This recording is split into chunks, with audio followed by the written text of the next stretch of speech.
Before we get into it, I want to give my definition of gigabulking. Eating in a massive surplus with intention to quickly get as big as possible, even if it involves surpassing 25% body fat. First, I'll share my experience, then my thoughts on if you should gigabulk or not. I started this gigabulk when I had been training for almost 2 years. I was mainly focused on powerlifting at the time, but I still trained my bodybuilding accessories hard. My diet was simple: get in a ton of calories and enough protein. Every day I ate between 4,500 and 5,000 calories, and I trained extremely hard. When I had turned 18 to until I had turned 20, I brought my body weight up from 165 to around 210, and my lifts improved drastically.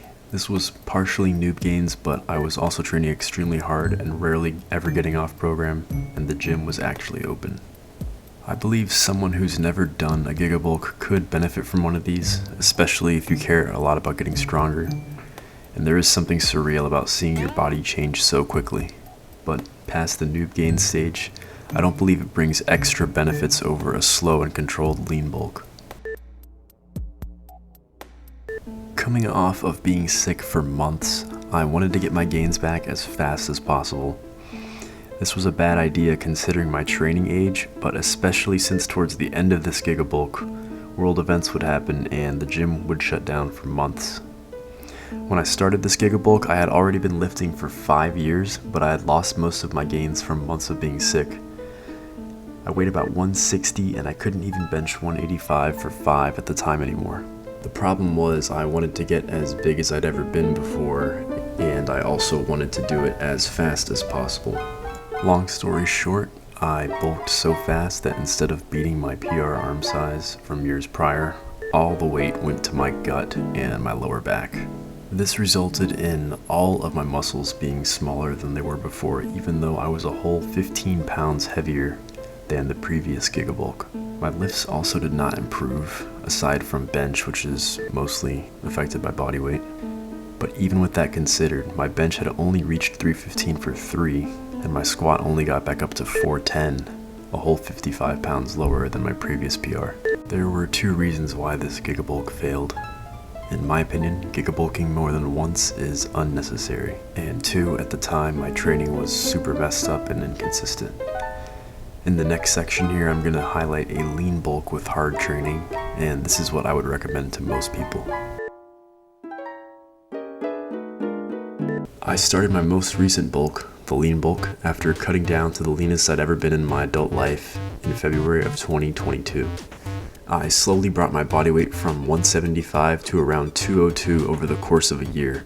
I used one 6-week mini cut in the middle of the bulk to get rid of some unwanted fat, then I continued bulking. While in this moderate surplus, my body had time to adapt to the food I was giving it, and now the bulk was fueling my training as opposed to storing mainly as fat. 1, because my rate of weight gain was slower than the second gigabulk, and 2, I was training intensely, similar to my first gigabulk. At this time, I was also watching a lot of Bald Omni-Man, Jeffrey Verity Schofield, Sean Nalawani, and Alex Leonidas. And through a combination of their videos, I realized for me to keep making gains, copious amounts of food was not the solution anymore. So I honed in on my training and made the most progress I've made since my noob gains, while just in a moderate surplus. To me, this proved that the second gigabulk I tried was completely unnecessary, as I made more gains while adding less fat, and the only trade-off was that it took slightly longer. So should you gigabulk? Honestly, this is up to you.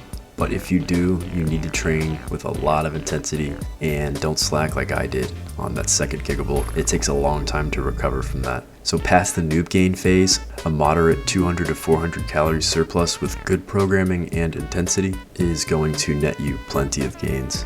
You can only gain so much muscle mass per day, so focus more on your training once you have the diet in check. Progressive overload on the accessories matters more than the weight on the scale. If you're getting strong with good form or using different means of making a movement more difficult for the target muscle, that will be a bigger indicator of your progress rather than gaining 1 to 2 pounds a week just for the sake of it.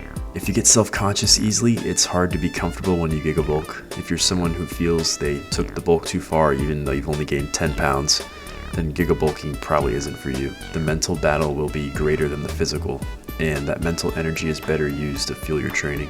If you tend to feel sluggish, gigabulking will make this even worse. Your body is not meant to be digesting 5,000 calories per day unless you're super tall, and you'll feel the effects of it on your daily life. And having to eat every few hours to keep up with that caloric intake gets pretty tiring. If you're going to gigabulk, you need to train extremely hard. In my second gigabulk, I especially slacked on accessories, thinking that bench squat and deadlift would take care of everything. And this is simply not the case if you care about having a fully developed physique. I love squat, bench, and deadlift, it's what got me started, but going hard on the accessories is a must, especially if you're in a huge calorie surplus. All of that being said, gigabulking was a fun experience my first time going about it, and it seems every big or strong, or both, natural has done this at some point in their training. The only real way to know if you'll benefit is to try it out for yourself. Thanks for watching.